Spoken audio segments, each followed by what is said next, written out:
Couldn't believe it. The worst part of his life, something that should never happen to anyone once, was happening to him twice. It was like going back through time, a veritable Groundhog's Day. The feeling you get when you lose all control. And when you work for the FBI, you were used to being in control. I want to talk to Tyler. Sure, replied the muffled voice. You can talk to her in heaven if you don't shut your mouth and do the jobs we give you. What do you want? First, and first things first. If you involve the FBI in any way or try to find her on your own, she's dead. Second, if you fail any task we give you, she's dead. And third, we might kill her anyways because we hate you so much. There are no three strikes. No, you did the best you could. No attaboys. This is life and death. Be where you're supposed to be and do what you're supposed to do. We have people watching you, so don't test us. In a nutshell, we want Bodhi out of prison, free of all charges. I know it sounds hard, but you did finish first in your class in Quantico for that very reason. This is impossible, exclaimed Utah. I know that with this extra motivation, you'll be back to your boring corporate life, working for the man, and being a little piggy in no time. You might think this is unfair, but you were the cause of all this. Your fake friendships caused all these deaths. You took something unique, pure, sacred, and destroyed it. You got to know us. You knew what we were all about and why we did what we did. You made your choices, and now we're on opposite sides of the field. It didn't have to be this way, but here we are. Now it's on you to fix it. When you get home, you'll find a burner phone in your mailbox. Keep it on at all times. Or don't. It's your choice. Stunned, Johnny didn't know what to do. He left his board and ran to his car. He thought of driving straight to prison and killing Bodhi. Of course, that was impossible. He had too much to do. How do you get a guy out of prison who's on camera, killing an off-duty cop, kidnapping an FBI agent, and being part of the murder of an FBI detective, especially after you built an airtight case against him? Bodhi was rotting in prison. His case was hopeless. He was caught dead to rights. The only way out was to kill himself, and that wasn't how he was wired. He was at a real disadvantage. He'd always done what he wanted. Never had a job. Never had a boss. Never had a CO. Bodhi had had the ultimate freedom, and now ultimately he had no freedom at all.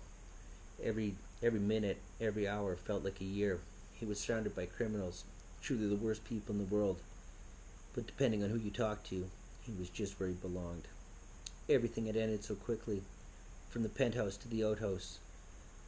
When they hit that bank that Johnny, Utah, and Papkus were sitting on, they'd been like ghosts, living a life of crime, under the radar, operating within the system, but in their own system. Bodhi had so many regrets. What if they had moved around, did out-of-town jobs?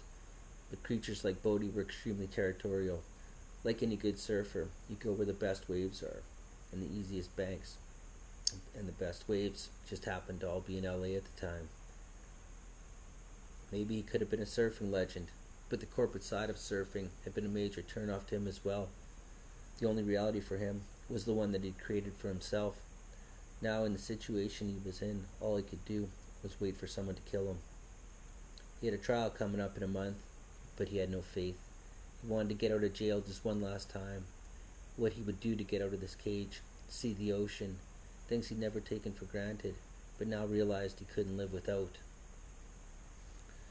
Johnny got home, and his worst fears finally hit home. Home is where the heart is, and his heart had been burglarized. It had really happened. The door was kicked open, the place was trashed, and there were drops of blood on the counter. This was no longer a nightmare. This was reality. And the reality was that Tyler was gone, and for the moment there was nothing he could do about it. Johnny grabbed a forensic kit, took a sample of the blood, and tested for prints, unsure if he was allowed to or not, but he did it anyways.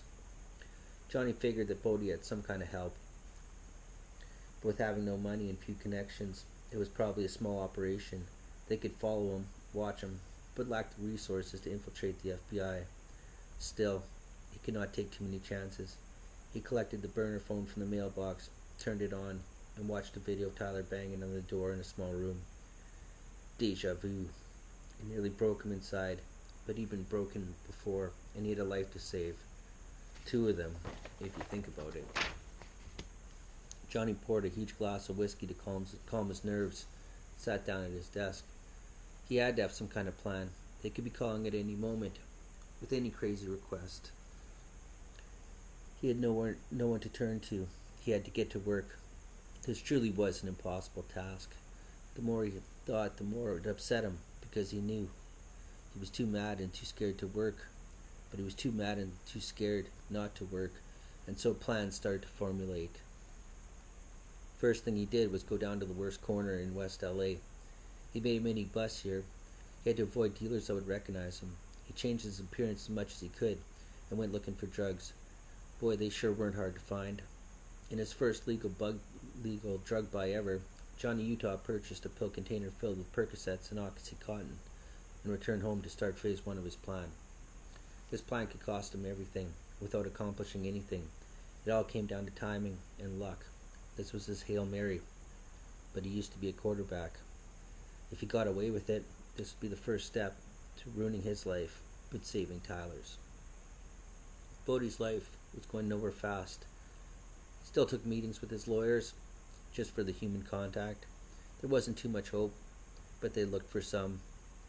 They discussed the insanity plea bargains, and tried to come up with any sort of defense. Bodie's assets were frozen, and the fact that he lived off stolen cash, there was none to spend on high-profile lawyers. Most notorious criminals would revel in the fame created by their terror, enjoy the attention and the letters. Bodie had his share of fame, but could care less about it. It had negative energy, and he had avoided negative energy his whole life. Bodie sent some letters to people plugged into the life he used to live. For brief moments of reading new letters, it gave him escape. He could imagine the life he had, remember all the things he did, but with every minute, every memory, the walls closed in, and despair, frustration, and insanity grew.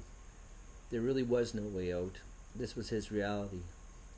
There was no happiness to find here. Since things were hopeless, he picked a public defender that surfed, snowboarded, and did all the board sports, so he could talk shop and give him some pointers. Live life from the inside. Bodie's lawyer was a young man from Canada named Tommy Boxstall. He was a decent lawyer, but a thrill seeker. Like Bodie, he was like Bodie, but too scared to completely break the law. Tommy was someone in the middle of Bodie and Johnny Utah. He was the only friend Bodie had left in the world. After talking to Tommy, Bodie would need some time alone in his cell to get over his lack of freedom. He was locked up. Tommy and Johnny were surfing and living their life, and Bodie started doubting every decision he'd ever made. This was uncharted territory for Bodie. He had never doubted a decision he'd made in his life. He thought back to how much he loved robbing banks, living the life, and everything they stood for. Things had gone bad, sure, about as bad as they could. And when you think about it, 30 years of doing what you want almost equals 75 years of working for the man. Sitting alone in his cell, he decided he wanted to live. If he couldn't be the man on the outside, he would be the man on the inside. He would charge at life in prison like he used to charge waves. He would enjoy his hour out, looking at the sky and the trees. He would find beauty in the ugliest things and not let the system break him. He smiled for the first time in 8 months. Something would work out.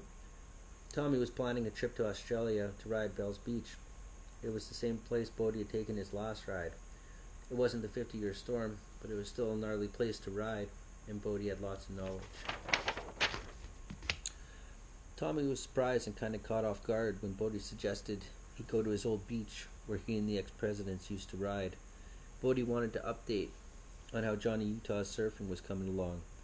Bodie asked for stuff like this from time to time, and Tommy would oblige, in order to give him some things to think about when he was stuck in his cell. Tommy would gather bits of information for him, nothing sinister. Thinking nothing of it, Tommy agreed to stay out of sight, get some info, and report back to him. Tommy liked Bodie. Other than all his crazy lawlessness he had partaken in, he was cool as the day was long. On the outside, everyone liked him. Bodie was the guy that men wanted to be and women wanted to be with. Representing Bodie was fun and low risk. No one expected him to win this case, and hanging out with a soft-spoken interesting surfer dude, was pretty sweet. He felt bad for his situation. There are always trips that end, or Monday mornings, bills, commitments, that makes the last session, the last ride, the last jump, something you never want to let go of. Tommy could somewhat justify how Bodhi had ended up where he did, but also what makes things special, makes the things you love special, is that when they're done, when you're done your work for the day or the week, you save up for these moments. You work to get that feeling. Tommy had read that Bodhi took Johnny Utah to the edge and back, and there was real worry at the FBI that Bodhi had flipped Johnny Utah. Bodhi's charisma, lifestyle, and the respect he had for him even contributed to Johnny looking the other way. Johnny didn't look away on purpose. It just took some time to see them for who they really were. It took some time to accept it and get over the disappointment. It hurt because that was the only guy Johnny didn't want the robber to be. But that wasn't to be either. Bodhi wasn't so cool. Bodhi was so cool it was hard to be objective. And Tommy hoped the day would never come that he would be put in a spot where he chose friendship or morality, because the more time he spent, the blurrier the line got. Oh well, thought Tommy. Nothing had happened yet, and Bodhi didn't have any options. So off he went for a midday surf to see if Johnny Utah was a better surfer than him. It seemed like a stupid time to go surfing for Johnny Utah, but with everything going on, there was only a few options. Go to work, tell the truth, drink, beat someone up, or go surfing. Johnny's heart hurt, his brain hurt, and he was mad, and he was sad. Johnny needed the energy of the ocean to recharge him,